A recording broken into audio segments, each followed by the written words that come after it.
Baik, Assalamualaikum warahmatullahi wabarakatuh. Kita bertemu kembali dalam mata kuliah mikroekonomi lanjut di Pendidikan Ekonomi, Fakultas Ekonomi, Universitas Negeri Yogyakarta. Kita memasuki minggu kedua ya setelah UTS atau minggu ke-10. Kita masuk setelah kemarin diskusi tentang monopolistik.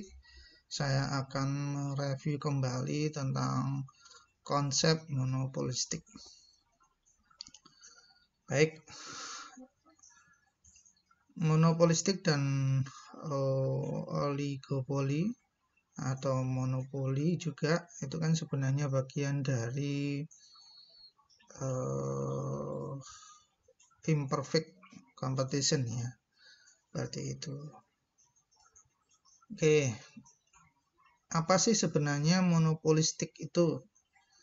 Kalau dilihat katanya terminologinya seperti itu, monopolistik. Maka tentunya monopolistik itu dekat dengan monopoli. Kata-katanya aja sudah jelas, monopolistik.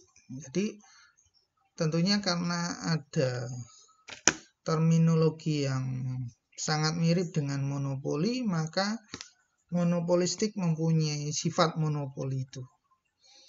Oke, bagaimana itu? Maka kita lanjutkan saja. Jadi monopolistic competition adalah pasar di mana perusahaan-perusahaan itu bisa masuk secara bebas ya, dan memproduksi brand sendiri atau versinya sendiri dalam suatu produk yang diferensiasi atau diferensiasi produk ya, seperti itu. Jadi setiap brand itu, misalnya kalau memproduksi sepatu, maka tentunya biasanya mereka mempunyai diferensiasi produk antara brand satu dengan brand yang lainnya ya, seperti itu. Jadi diferensiasi produk itu bukan brandnya ya, tetapi apa ya, kita lanjutkan saja nanti. Nah, ini yang seringkali salah kaprah. Brand itu kalau boleh saya menyebut apa itu, merek ya, seperti itu, maka kita sebut saja misalnya Nike, Fila, Reebok, seperti itu. Tapi mereka tentunya ketika membuat sepatu basket sekalipun misalnya, maka tentunya mereka mempunyai diferensiasi produk ya, seperti itu. Apa diferensiasi produk ya, lebih lanjut kita pelajari. Oke, selanjutnya kita mengenal dulu juga kartel ya, seperti itu. Kartel adalah pasar di mana beberapa atau banyak perusahaan secara eksplisit itu melakukan kolusi, melakukan kerjasama ya. Kerjasamanya itu bagaimana? Adalah untuk melakukan koordinasi harga dan tingkat output atau tingkat produksi untuk memaksimumkan keuntungan ya, seperti itu. Jadi intinya mereka melakukan kolusi untuk menentukan harga dan output untuk memaksimumkan keuntungan. Oke. Jadi mungkin mas-mas, mbak-mbak seringkali mendengar kartel itu cenderung yang negatif ya. Misalnya kartel obat terlarang, seperti itu. Jadi tidak hanya seperti itu. Banyak kartel-kartel dalam ekonomi itu yang sifatnya ya juga positif. Positif dalam artian ya melindungi dari pihak internalnya itu. Pihak internalnya siapa? Ya adalah perusahaan-perusahaan yang bersekutu tadi. Contoh sederhana, koperasi. Ya, koperasi itu sebenarnya juga kartel. Ya. Tapi tentunya kalau kartel itu dari sisi produsennya. Ya, misalnya koperasi susu, seperti itu, koperasi jamur, seperti itu. Nah, daripada mereka menjual sendiri-sendiri kepada tengkulak, maka mereka menyatukan diri menjadi koperasi. Sehingga yang menentukan harga dan termasuk produksinya adalah koperasi itu. Supaya apa? Supaya ketika panennya nggak berlebih. Nah, supaya ketika menentukan harga terhadap pembelinya, ya kan dibeli kan tidak eceran ya. Tentunya yang diutamakan adalah yang besar ya, seperti itu. Maka mereka tidak bergerak sendiri-sendiri, tetapi sudah ditetapkan harganya oleh koperasi. Ya, seperti itu. Sehingga apa? Mereka mempunyai bargaining power kalau menyatukan diri, daripada mereka menawarkan sendiri-sendiri tiap perusahaan kepada pembeli, kepada tengkulak. Apalagi kalau pembelinya itu bukan pasar persaingan sempurna, tapi hanya 1, 2, 3 pembeli, sehingga mereka berkuasa daripada penjualnya, daripada produsennya. Seperti itu ya.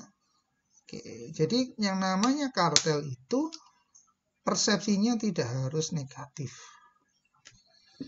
ya, tetapi bisa positif, ya, seperti itu. Karena kenapa? Karena memang tujuannya adalah untuk melindungi pihak internalnya, melindungi para pengusahanya itu, para produsennya, supaya apa? Mereka mempunyai bargaining power sehingga mereka tidak dipermainkan oleh pihak luar, pihak pembelinya.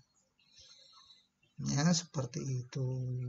Contohnya yaitu tadi koperasi jamur, koperasi susu, kan biasanya seperti susu itu kan mereka tidak menjual sendiri-sendiri, tapi dijual dulu ke koperasi, disetorkan koperasi, maka yang menjualkan adalah koperasi. Ya, seperti itu. Nanti kalau mereka menjual sendiri-sendiri, itu tadi mereka bisa dikalahkan oleh pembeli karena pembelinya mungkin dominan. Ya, seperti itu. Atau contoh yang sederhana dan nyata seringkali kita dengar adalah contohnya OPEC gitu. Organization of Petroleum Exporter Countries, ya, seperti itu. Ya, intinya organisasi negara-negara pengekspor minyak, ya, seperti itu. Ya, seperti itu. Kalau coba dicek aja ya, kalau nggak salah OPEC itu paling 20% dari pemasok minyak di dunia, ya, seperti itu. Tetapi mereka ketika bersatu, maka mereka punya bargaining power.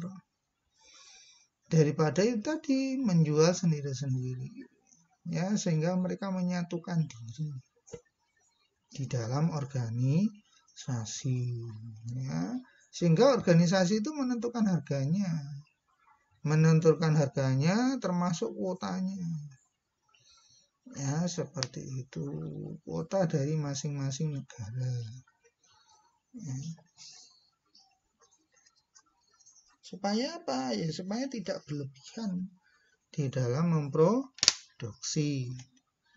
Ya, seperti itu. Ya, semestinya pola-pola seperti ini bisa ditiru oleh model-model perusahaan-perusahaan yang ada, terutama yang kecil-kecil itu. Contohnya misalnya petani tembakau, kalau bisa ya menyatukan diri. Ya, seperti itu.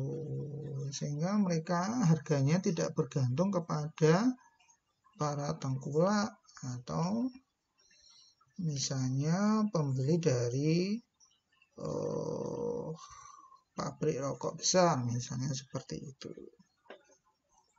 Sehingga mereka juga bisa menentukan harganya. Jadi gitu ya. Oke.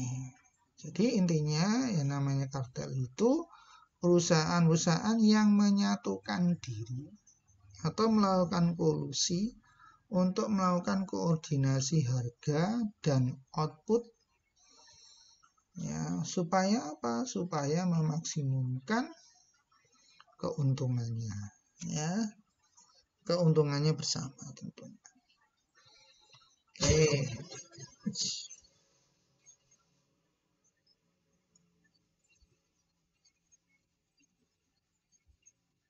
Apa tuh?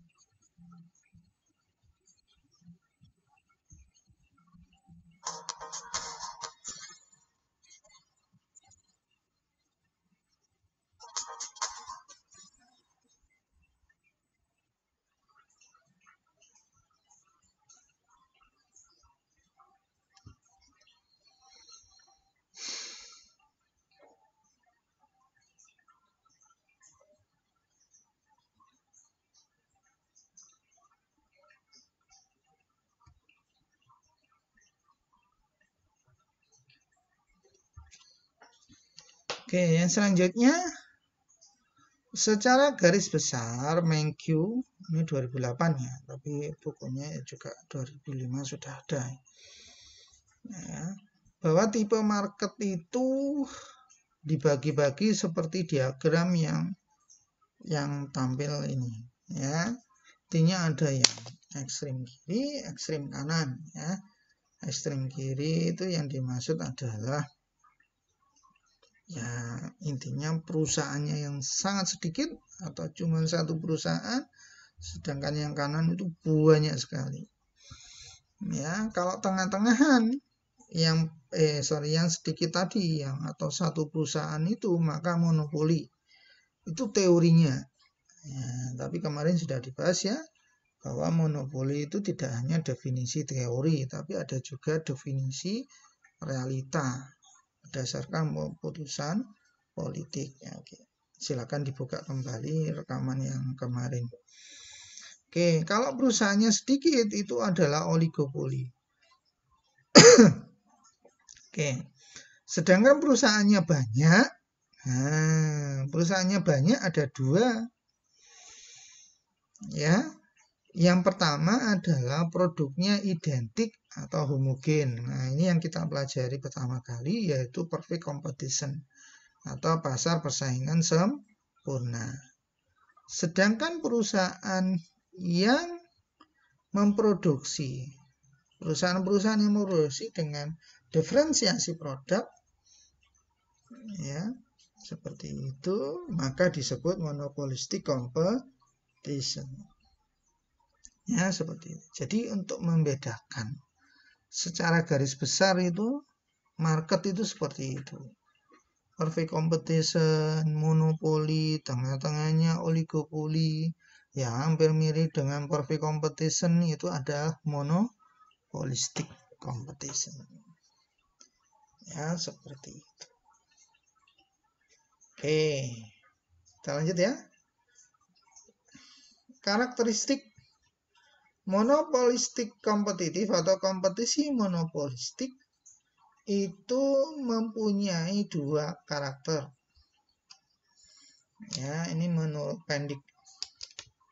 Yang pertama, perusahaan-perusahaan yang banyak tadi itu berkompetisi menjual produk yang terdiferensiasi atau menjual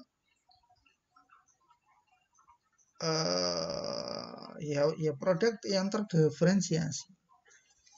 Ya, di mana antara produk satu dengan produk yang lainnya itu sifatnya highly substitutable.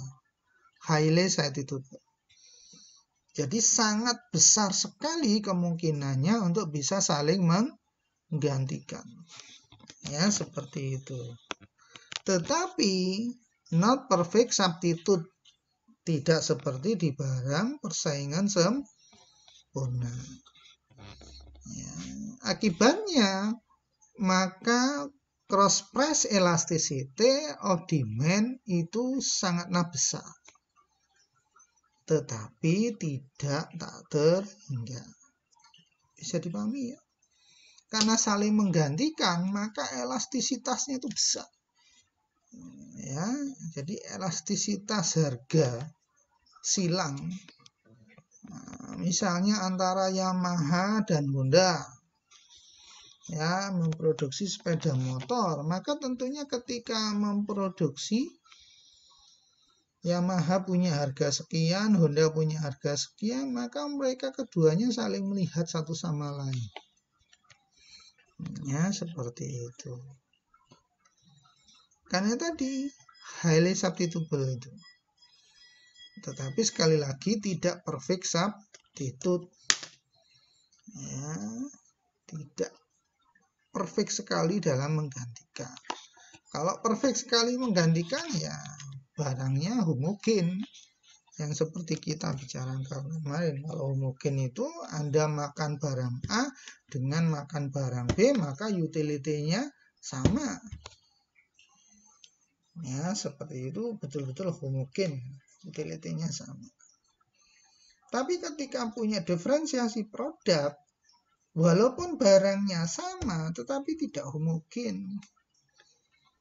Apa itu contohnya? Contoh yang sederhana. Ya, misalnya kita membeli air kemasan. Nah, air kemasan dibagi menjadi dua misalnya.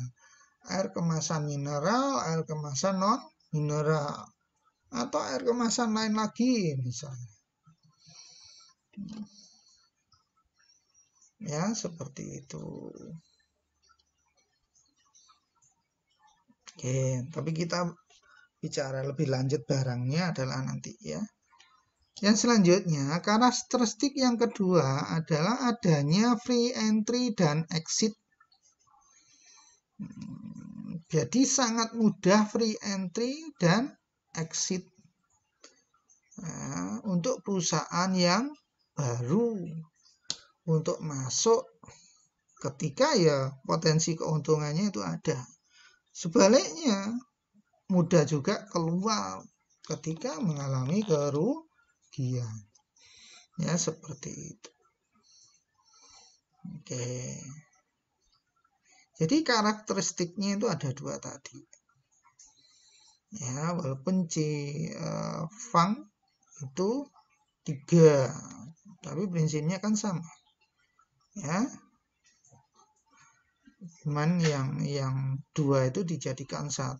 Banyak penjual, dana penjual atau produsen, terus dicampur dengan diferensiasi produk. Ya, seperti itu. Jadi 1 seperti yang sebelumnya.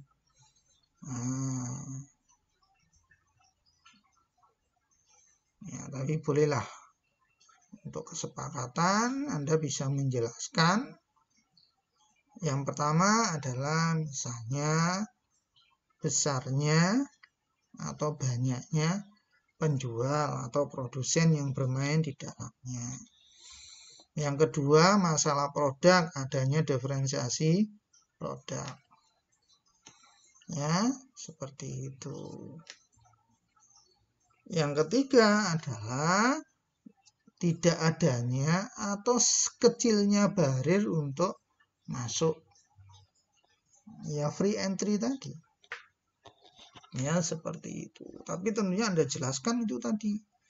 Ya, jangan cuma disebutkan gitu saja. Dijelaskan implikasinya bagaimana, penjelasannya bagaimana. Yang dimaksud diferensiasi produk itu bagaimana ya. Yang dimaksud low barrier itu bagaimana, atau free entry itu bagaimana. Ya, seperti itu. Oke, yang dimaksud diferensiasi produk bahwa produk itu intinya mempunyai perbedaan ya dari produk yang serupa. Ya, seperti itu. Jadi walaupun sama-sama menghasilkan katakanlah sepatu, tapi sepatunya itu mempunyai diferensiasi produk sehingga dapat dibedakan. Ya, seperti itu. Misalnya yang membedakan adalah karakteristik misalnya dari sisi kualitasnya, dari sisi desainnya, dari sisi lokasinya. Ya, kalau misalnya kafe lokasinya, ya seperti itu. Hotel misalnya lokasinya. Sekarang kan ada hotel itu yang berada di tebing jurang, nah seperti itu. Oke, terus kualitasnya, ya Anda lihat kayak penerbangan itu, ya ada low cost carrier aviation. Nah, misalnya masuk Lion, ya, tapi Lion buat diferensiasi produk yang lainnya, misalnya dia buat yang premium, misalnya Batik Air, ya seperti itu. Atau desainnya, ya desain dari suatu barang, ya desain dari suatu barang, misalnya mobil, desainnya futuristik atau apa. Tapi ya tentunya desainnya itu punya fungsinya, nggak cuma sekedar bentuk, tetapi ada fungsinya juga. Ya, seperti itu. Jadi itu yang dimaksud diferensiasi produk. Jadi walaupun barangnya sama, ada sesuatu yang bisa membedakan. Atau contoh barang yang lain, misalnya tisu. Tisu ada tisu wajah, ada tisu toilet, ada tisu basah. Tisu basah pun tisu basah untuk orang dewasa, untuk anak bayi. Nah, itu kan beda-beda itu. Misalnya tisu untuk orang dewasa dipakai anak bayi, nanti anak bayinya nggak kuat kulitnya. Ya, seperti itu. Nah, sekarang sudah berkembang banyak tisu. Kalau dulu kan, Anda hati-hati juga itu. Kadang-kadang kalau Anda makan di warung makan itu, di kos-kosan, tapi Anda sekarang belum ngekos ya. Nah, itu di warung makan itu seringkali yang dipakai tisu di atas meja makan itu tisu toilet itu. Padahal itu bukan tisu untuk peruntukannya itu. Ya, paham ya, tisu toilet ya. Jadi mestinya tisu toilet tapi dipakai untuk tisu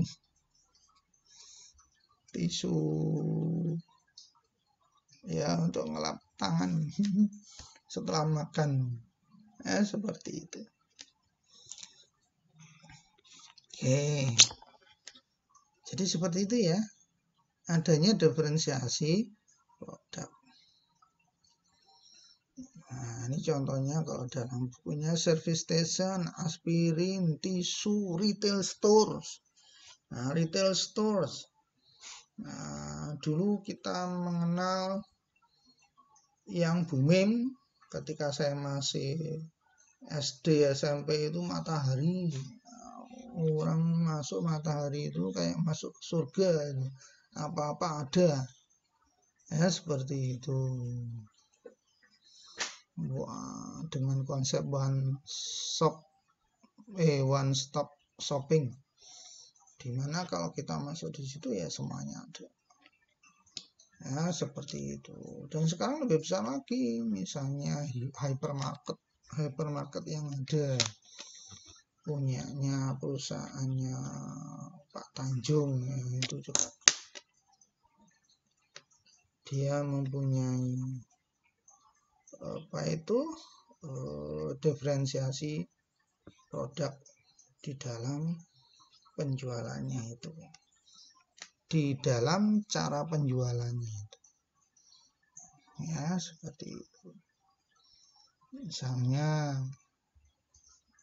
Kayak di Jogja itu begitu masuk langsung sudah bisa, begitu masuk di parkirannya sudah bisa masuk ke di atasnya itu sudah bisa masuk ke tokonya, ya seperti itu. Oke, jadi itu ya yang dimaksud diferensiasi produk. Oke, jadi ketika Anda misalnya suruh menjelaskan, berikan contoh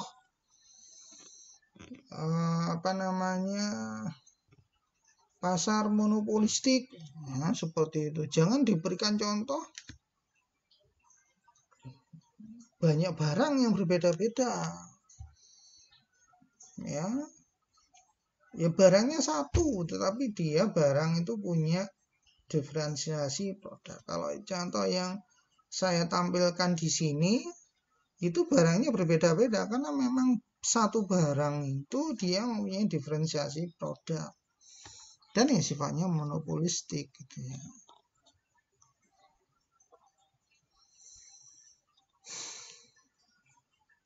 Ya, seperti itu. Sebutkan saja contohnya misalnya sepatu tadi.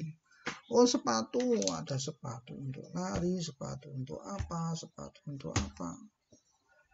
Bahkan sepatu untuk lari pun dari Nike kelebihannya ini, dari Fila kelebihannya ini, dari Reebok kelebihannya itu, kelebihannya ini, atau dari merek-merek yang lainnya. Jadi dijelaskan itunya, ya. Atau tapi kita lanjutkan nanti ya. Oke, jadi kira-kira seperti itu yang namanya diferensiasi produk. Contohnya adalah quality, design, and location. Ya, seperti itu. Jangan warnanya berbeda tapi nggak punya fungsi apa dua. Seperti itu. Kalaupun berbeda ya harus ada fungsinya, nggak cuman beda warna tok. Contohnya yang punya fungsinya misalnya, sekarang jaket jas hujan misalnya, itu ada fluoro cat apa itu, sehingga ketika di kegelapan pun kelihatan. Ya, seperti fluoro, saya lupa ada floornya bukan. Ya, seperti itu. Sehingga dia memancarkan sinar sendiri. Sehingga terlihat tampak, apalagi kalau kena lampu, ya seperti itu. Oke, jadi jangan cuma sekedar warna tapi nggak punya kemasan itu bisa menjadi diferensiasi produk, ya seperti itu. Misalnya kemasan air mineral, kemasannya bisa dipegang, enak dibawa kemana-mana, ya seperti itu kan, berarti dia punya diferensiasi produk yang ditonjolkan. Ya, ada sesuatu pembeda yang bisa ditonjolkan, ya seperti itu. Oke. Sayuran pun ketika sayurannya itu punya variasi, contohnya bayam misalnya ya, kalau nggak salah kemarin ketika saya main di sawah itu ternyata petani itu memproduksi bayam yang itu berbeda, tidak dikonsumsi oleh umum dan itu tentunya lebih mahal. Biasanya dikonsumsi oleh rumah sakit.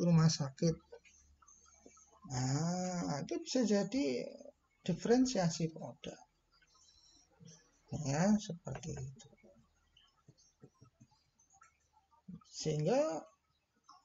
Sehingga ya bisa jadi ya barang seperti bayam itu bukan pasar persaingan sempurna lagi. Ya, apalagi nanti kalau ada variannya, misalnya bayam bibitnya dari luar negeri, ya, seperti itu. Kayak wortel aja kan ada wortel lokal, wortel impor. Kentang juga kayak gitu. Ya, seperti itu. Oke. Jadi gitu ya.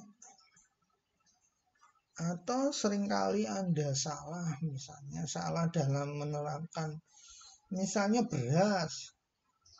Yang dimaksud itu beras apa? Beras itu banyak macamnya. Ada beras organik, ada non-organik. Ya, atau beras biasa, ada yang beras organik.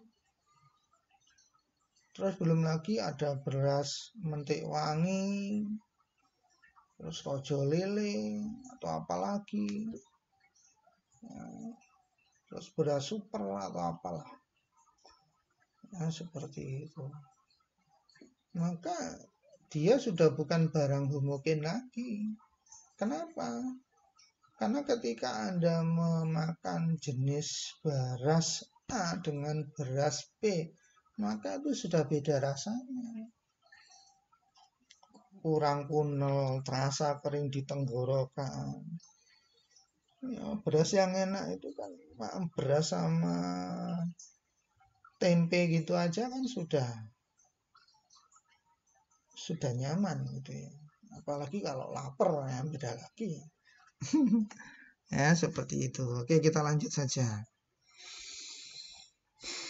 Oke, contohnya ini adalah sepeda motor. Oke. Nah, ini sepeda motor sport ini. Walaupun itu kurang pas juga ya. Nah, sepeda motor, ada sepeda motor sport, ada sepeda motor otomatis.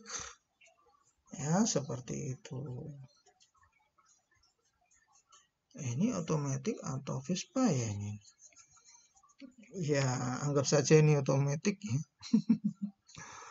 Oke, terus ada sepeda motor bebek. Ya, seperti itu.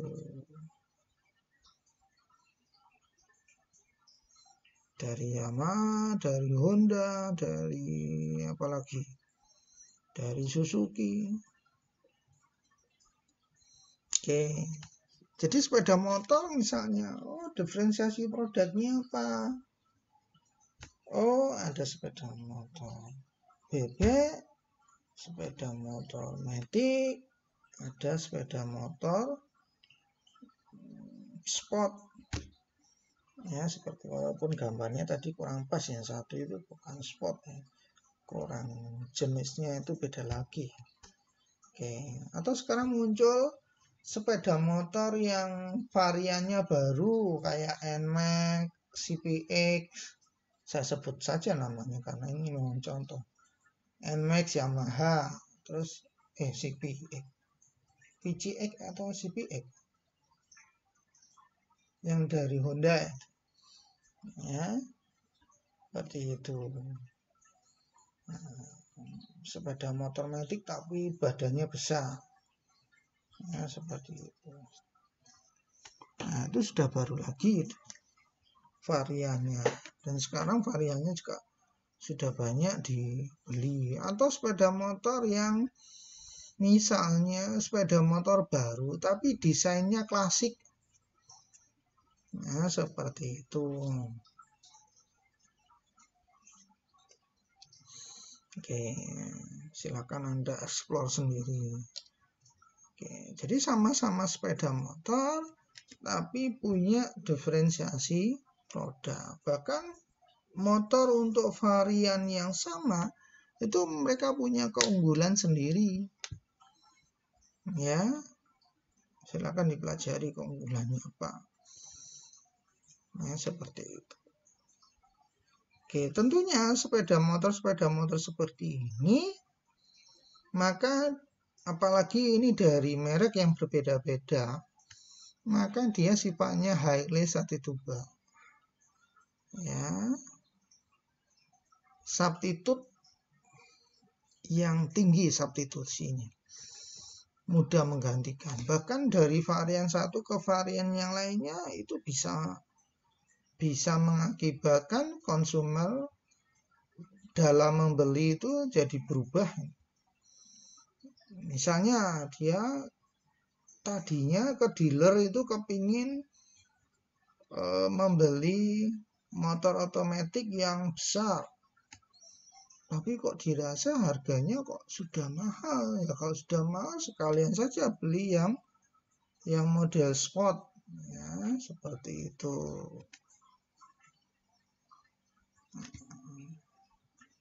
Itulah yang dimaksud ya high class substitute itu seperti itu. Ya, jadi bahkan tidak hanya substitute-nya itu antar varian yang sama, tetapi varian yang berbeda. Nah, seperti itu. Oke, itu sepeda motor. Jadi kalau memberikan contoh ya seperti ini. Sepeda motor, diferensiasi produknya apa sepeda motor itu? Ya, atau kayak tisu tadi kan jelas diferensiasi produk. Ada tisu muka, ada tisu makan, ada tisu toilet misalnya. Terus ada tisu basah.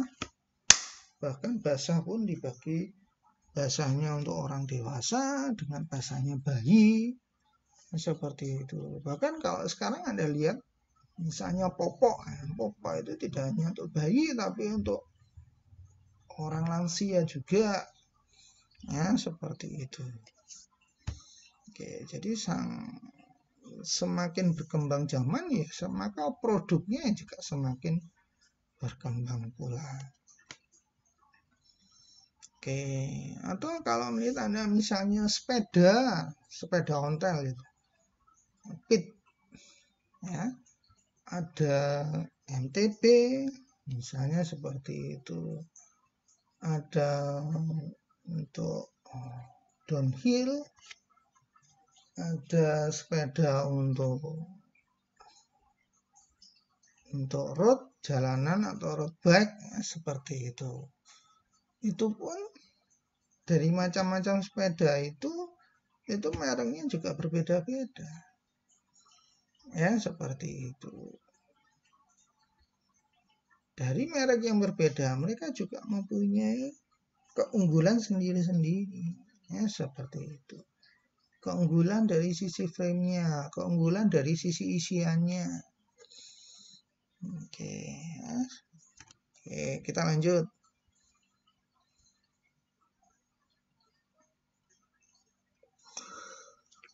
Oke. Atau contoh yang lain misalnya mobil.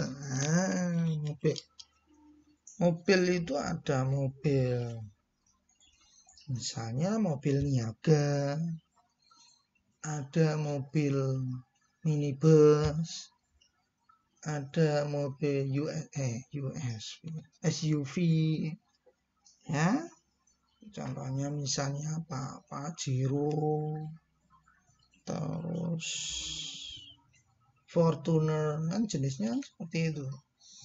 Atau kalau minibus itu misalnya Avanza, Xenia, Expander, ya seperti itu. Atau yang agak tinggi BRV,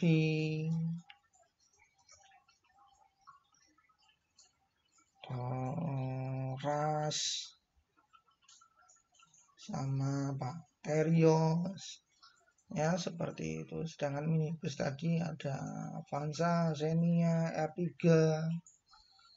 ya terus yang lebih rendah itu ada Calya, terus ada apa lagi, apa saingannya Calya itu apa saya lupa. Nah, seperti itu ya. Atau yang mobil yang murah, ya, Alia dan sejenisnya, ya seperti itu. Oke.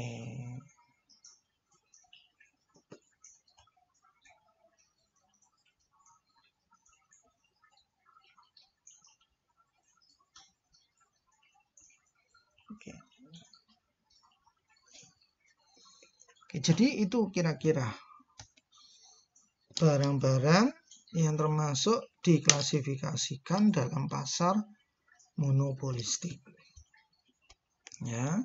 Oke, selanjutnya adalah apa kesamaan antara perfect competition dan monopolistik. Ya.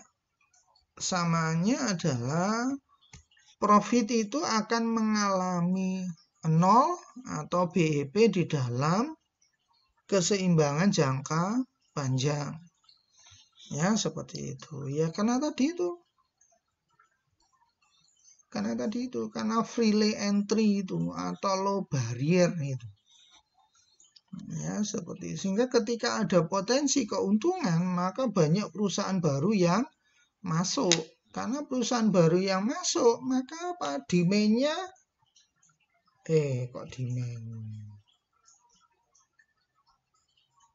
Demand-nya bukan meningkat, tetapi malah berkurang. Ya, seperti jadi demand yang dihadapi oleh perusahaan itu menjadi berkurang.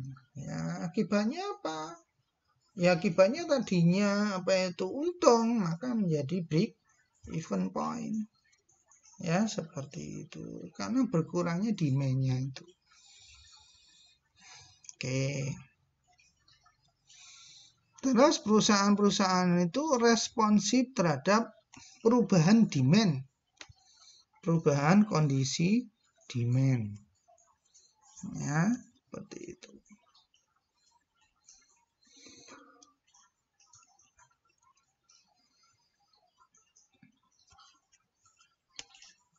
Oke, karena ada kompetisi untuk mengejar keuntungan itu, maka mengakibatkan movement dari resources sehingga menjadi efisien. Ya, seperti itu. Oke, itu adalah persamaan antara perfect competition dan monopolistic competition. Ya, jadi prinsipnya seperti itu.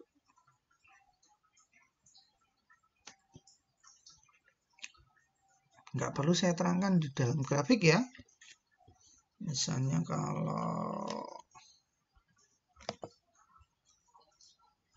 cuman tentunya grafiknya itu akan berbeda antara perfect competition dan monopolistik. Misalnya monopolistik seperti ini demand-nya. Nah, ini misalnya marginal cost, ini average cost seperti itu. Ini AC minimum di sini.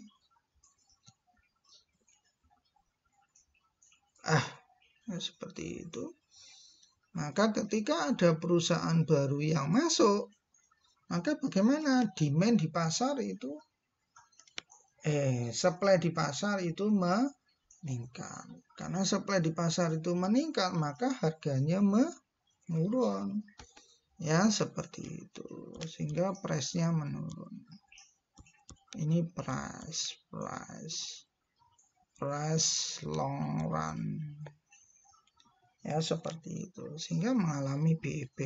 Ini gambar AC-nya kurang pas ya. Intinya bahwa AC minimum itu memotong MC. Nah,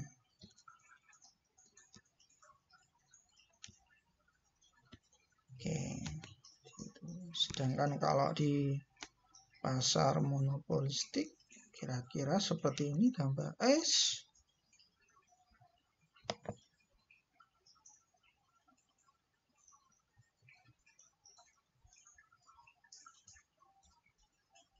Kira-kira gambarnya sorry. Kok malah hilang. Kira-kira seperti ini. Aduh.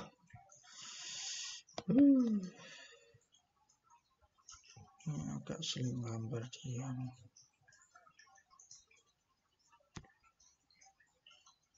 Kalau saya kok lupa.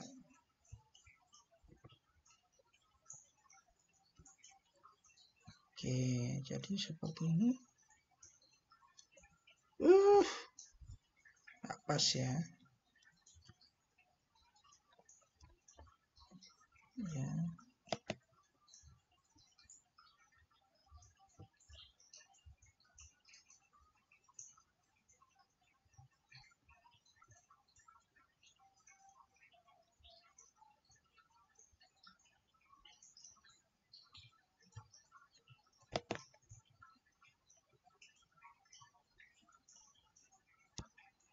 Nah, kira-kira seperti ini. AC, MC seperti itu. Karena ini mengalami profit, ya. Silakan Anda gambar sendiri aja nanti.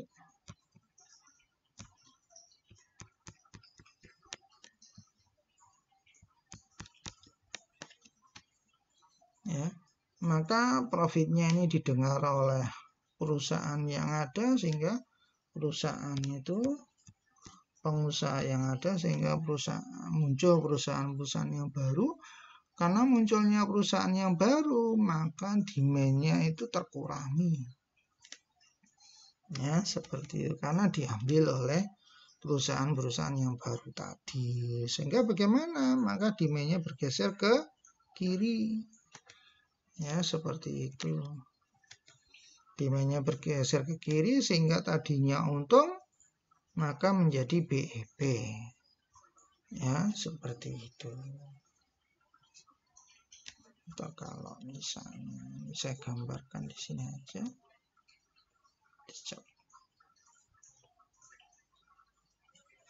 Oke, misalnya seperti ini.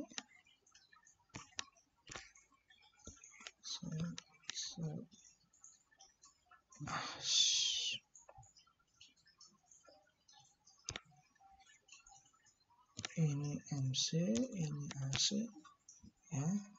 Nah, karena ini tadi untung, maka demand-nya berkurang. Kalau demand-nya berkurang, maka bergeser ke kiri. Ya, seperti itu. Bergeser ke kiri, maka tidak jadi untung. Ya.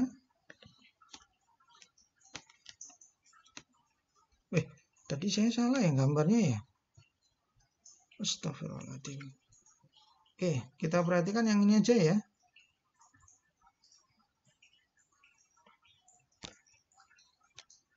Oke.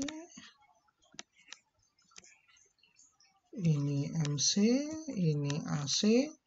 Seperti itu. Terus MC memotong MR.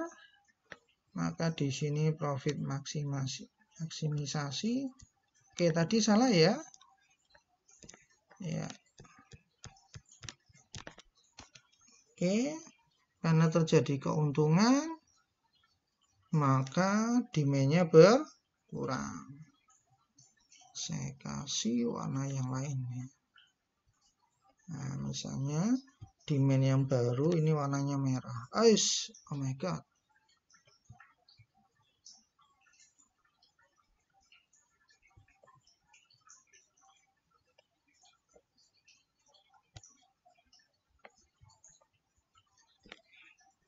Ya, seperti itu. Nah, sehingga demand-nya berkurang, ini anggap saja bersinggungan dengan AC-nya. Ya, seperti itu. Sehingga ini enggak jadi untung, tetapi mengalami BP. Ya, seperti itu.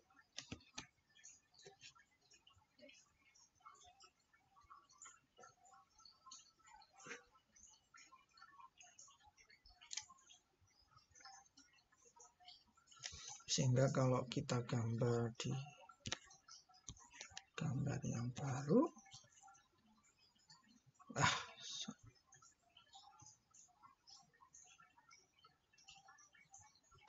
misalnya seperti ini. Oke. Seperti itu.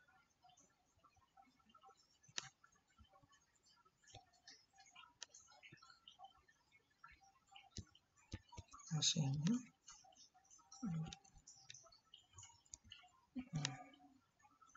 sehingga tidak jadi untung.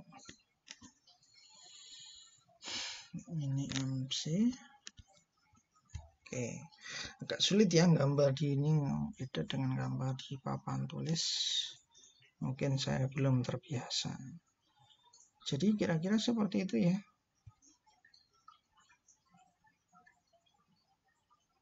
Tapi Anda nanti kalau menjawab ujian ya jangan kira-kira seperti itu.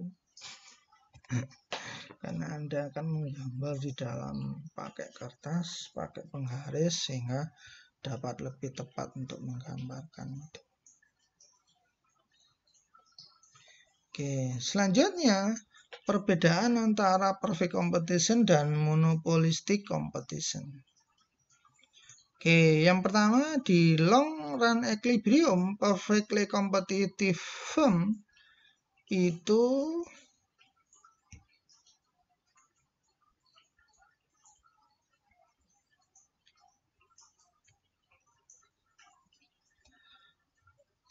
ya,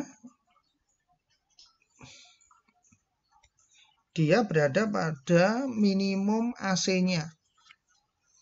Ya, minimum AC-nya. Tadi ini sudah saya terangkan ya perbedaannya ya. Jadi walaupun tadi ini saya gambarkan sebelumnya itu sama-sama, saya gambarkan lagi aja deh.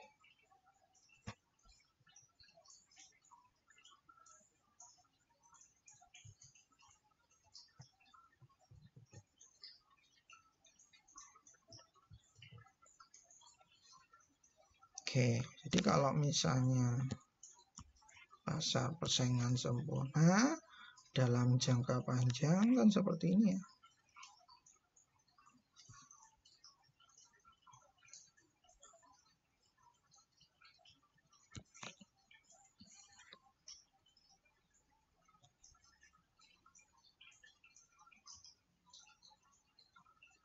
Ya, ini dianggap saja ini adalah AC, ini adalah MC, ini dianggap saja menyinggung price-nya ya, seperti itu. Maka posisinya di sini, minimum AC-nya. Ya, seperti itu. Tetapi di dalam monopolistik, dalam jangka panjang, walaupun sama-sama BEP seperti itu, tapi dia tidak mengalami minimum AC harganya itu. Ya, seperti ini. Contohnya. Nah, seperti itu. Ya, sekali lagi ini gambarnya memang tidak gampang. Nah, ini MC sama dengan MR. Ya, seperti itu. Sedangkan AC-nya di sini. Jadi posisinya tidak di minimum ini, tetapi di sini. Nah, bisa Anda ketahui ya. Sehingga gambarnya seperti itu. Ya. Jadi BEP-nya itu di sininya. Ya, seperti itu. Pada saat MC sama dengan ML. Di sini MC sama dengan ML, ya di sini juga. Tetapi pada posisi itu AC-nya itu minimum. Tapi kalau ini tidak minimum. Ya, seperti itu. Ya, jadi pada saat AC yang lebih tinggi dari minimum. Makanya BEP-nya monopolistik itu kan ini ya. Monopolistik. Kalau ini perfect competition, maka dia tidak seefisien perfect competition. Kenapa? Karena posisi harganya itu masih di atas MC. MC-nya kan di sini. Ya toh? MC kan di sini ya. MC profit maksimum kan MC sama dengan ML, sehingga masih di atas MC. Tapi kalau ini kan enggak, persis MC sama dengan price ya, seperti itu. Jadi dalam jangka panjang seperti itu. Nah, ini diterangkan dalam perbedaan yang kedua. Untuk perfectly competitive firm itu P itu sama dengan MC. Sedangkan monopolistic competitive firm P itu di atas MC. Penjelasannya tadi. Kenapa? Karena demand-nya berbeda itu tadi. Kalau perfect competition itu demand-nya flat yang dihadapi oleh perusahaan, tapi kalau monopolistik dia demand-nya ya masih miring. Kenapa? Karena dia masih mempunyai sifat monopoli. Karena kan masing-masing perusahaan dia tuh punya demand sendiri-sendiri. Kalau perfect competition kan tidak. Demand-nya sama, ya sebatas apa ya? Sebatas harganya itu. Harga apa? Harga yang ditentukan oleh pasar. Tapi kalau monopolistik, ya karena mereka mempunyai kekasan, maka mereka bisa menentukan harga sendiri-sendiri. Ya, seperti itu. Contohnya tadi misalnya harga untuk Avanza itu berbeda daripada R3. Ya, seperti itu. Karena ya masa Avanza punya kelebihan sendiri di kelasnya. Ya, seperti itu.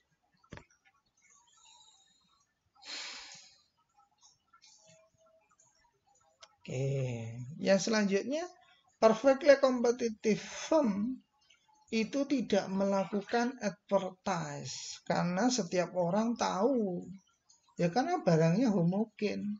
Nah kalau barangnya homogen ngapain juga di berlomba-lomba melakukan iklan ya. Belilah bayam, punya bayam. Bayam punya saya ini sama dengan bayam yang lainnya. Nah kalau sama ngapain diiklankan? Kecuali misalnya punya bayam saya ini mempunyai kandungan gizi sekian. Terus bayam punya saya ini aman untuk orang sakit mah. Misalnya seperti itu. Berarti apa? Dia mempunyai diferensiasi produk. Maka barangnya sudah bukan competitive market. Maka sudah keluar dari competitive market. Kenapa? Antara bayam satu dengan bayam yang lain, walaupun bisa menggantikan, tapi tidak sempurna. Ya, seperti itu. Contohnya ya tadi itu, kalau itu memang benar klaimnya bahwa kalau makan bayam ini maka orang sakit mah pun tidak masalah. Tahu ya orang sakit mah kenapa kok? Karena di dalam bayam itu banyak mengandung zat besi. Sehingga dianjurkan kalau Anda lagi kambuh mahnya ya jangan makan bayam. Ya, seperti itu karena jadi perih. Karena saya sendiri punya sakit itu. Oke. Sedangkan monopolistic competitors ya itu mengadvertise atau mengiklankan supaya untuk meyakinkan konsumen. Belilah mobil saya ini punya keunggulan kalau dia menabrak di kecepatan sekian maka orangnya aman. Misalnya ya seperti itu.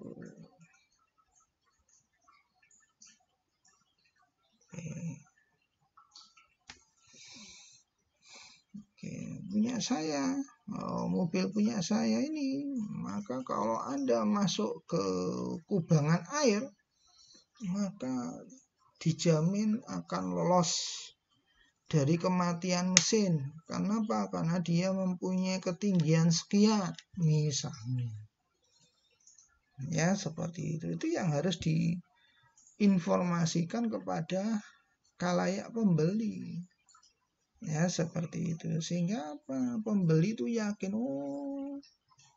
mobil ini mempunyai keunggulan itu sehingga ini cocok untuk saya ini yang kerjanya di lapangan cenderung misalnya jalannya tidak rata terus sering berair maka saya cocok ini. Oke. Gitu ya. Atau belilah pembalut merek saya ini. Nah, misalnya cepat menyerap, misalnya tidak membuat lembab, ya seperti itu. Menjaga kesehatan dari organ tubuh Anda, ya seperti itu. Atau yang lainnya. Atau misalnya Anda jualan air kemasan. Oke. Ini mungkin saya sebut merek aja ya, biar untuk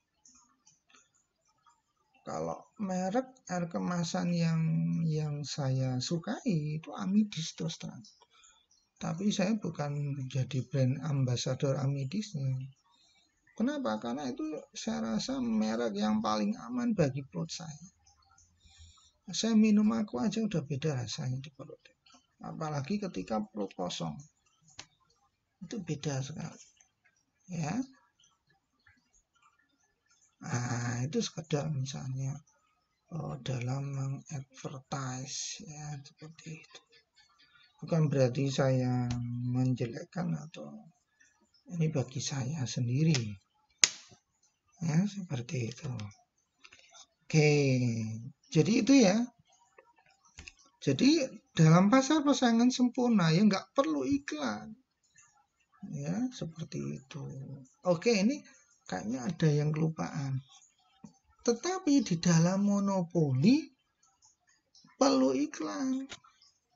Ya, seperti itu. Karena monopoli itu kan mempertahankan brand image-nya. Ya, seperti itu.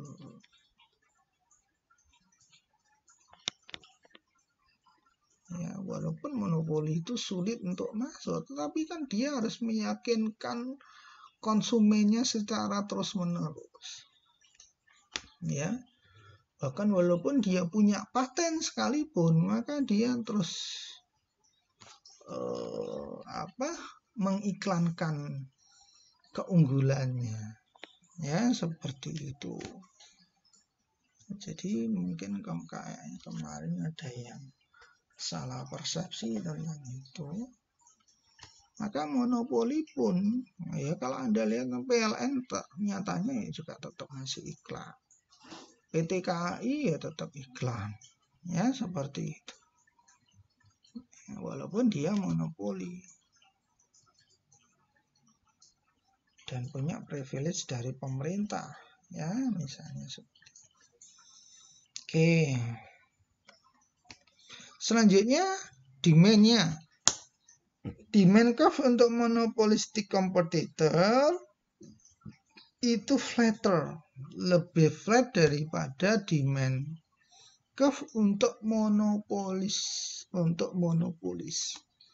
Jadi kalau monopolis itu curam banget, tapi kalau monopolistik ya grafiknya menurun atau punya slope negatif, tetapi tidak curam banget nih.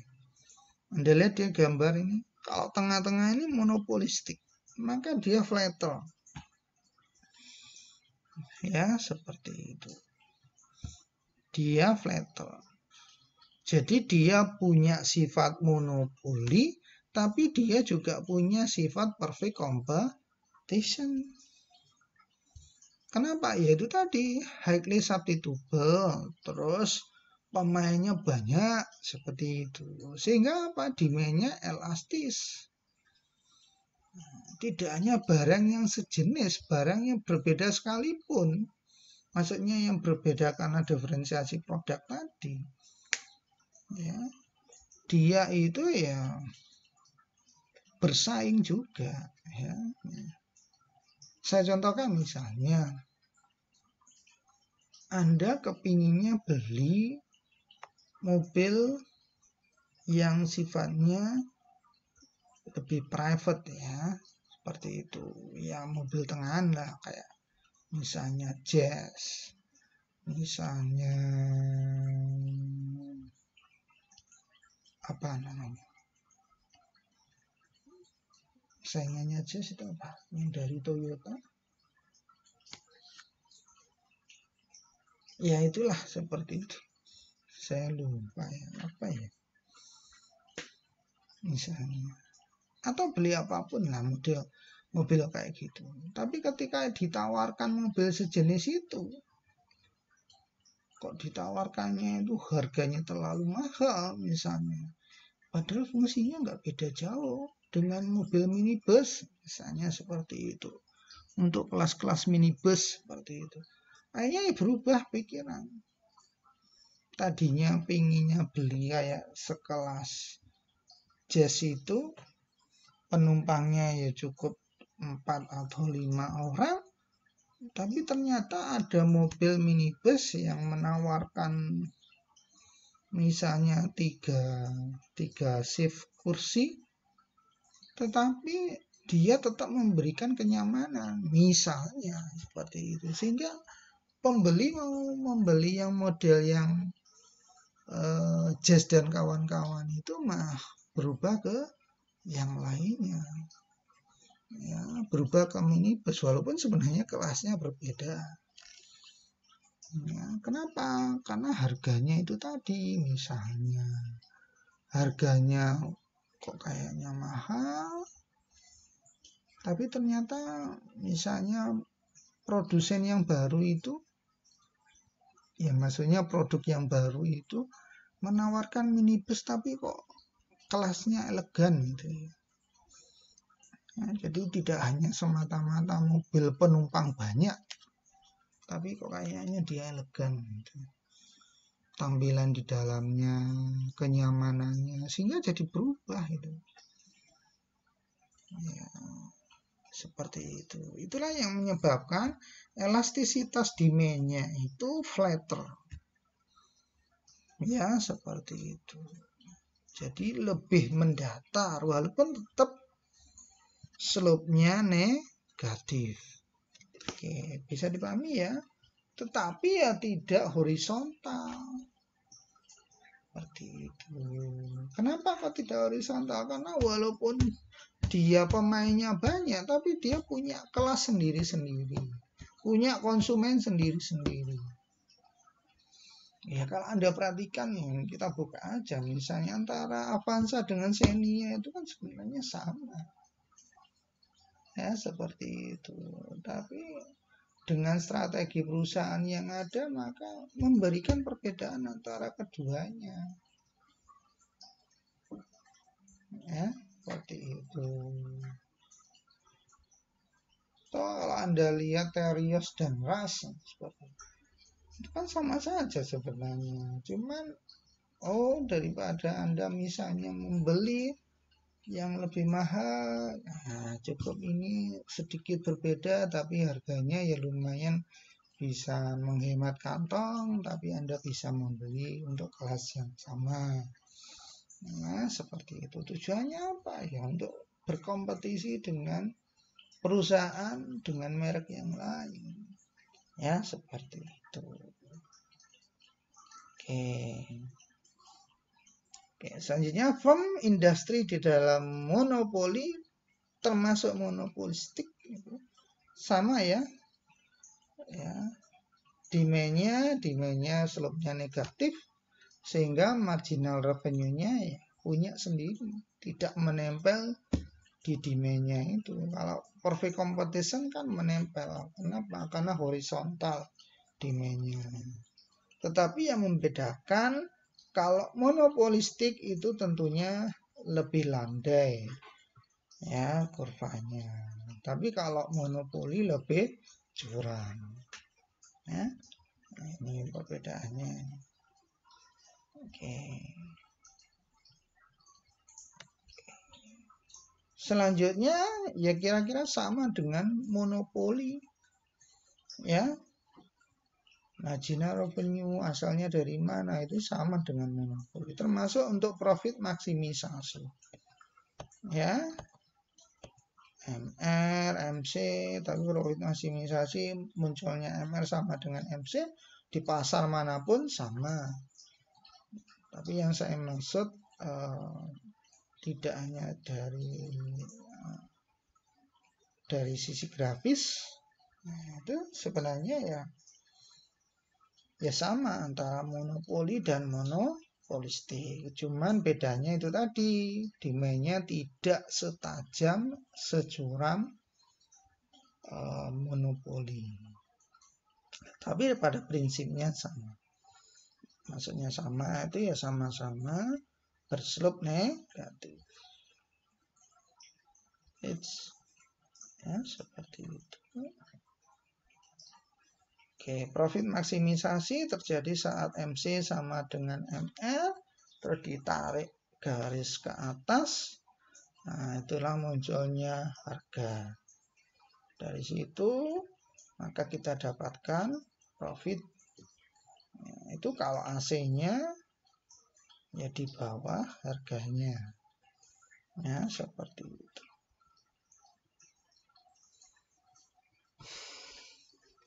Dan seterusnya. Oke, kalau ini prinsipnya sama ya. Dengan monopoli, bisa dibuka monopoli. Termasuk dalam kekuatan monopoli. Kekuatan besarnya monopolistik itu sama dengan perhitungannya monopoli. Ya, seperti itu. Cuman itu tadi prinsipnya persaingannya lebih ketat sehingga itu demand-nya lebih flatter. Oke. Kemungkinan dalam monopolistic competitor untuk short run positive profits, loss or breaking even. Tapi untuk jangka panjang breaking even, impasse ya seperti itu. Tapi kalau monopoli kan monopoli jangka panjangnya ya masih untung. Ya, seperti itu. Karena dia mempunyai barrier untuk menghalangi orang, menghalangi perusahaan baru untuk masuk. Ya, seperti itu. Nah, kalau rule of thumb pricing sama ya. Seperti itu, nggak perlu saya terangkan, termasuk ini juga price discrimination itu juga sama. Ya, dia juga melakukan price discrimination.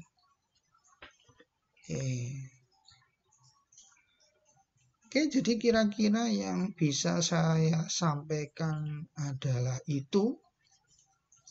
Yang bisa saya sampaikan. Ya.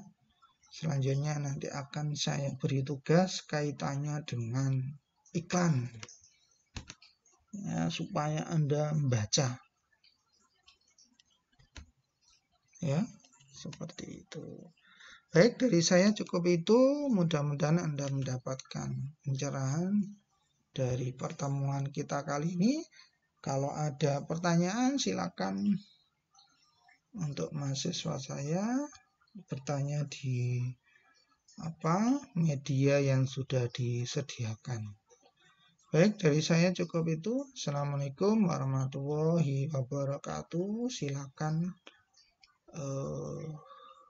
mempelajari kembali lebih jauh dari buku-buku atau referensi yang saya berikan. Assalamualaikum warahmatullahi wabarakatuh.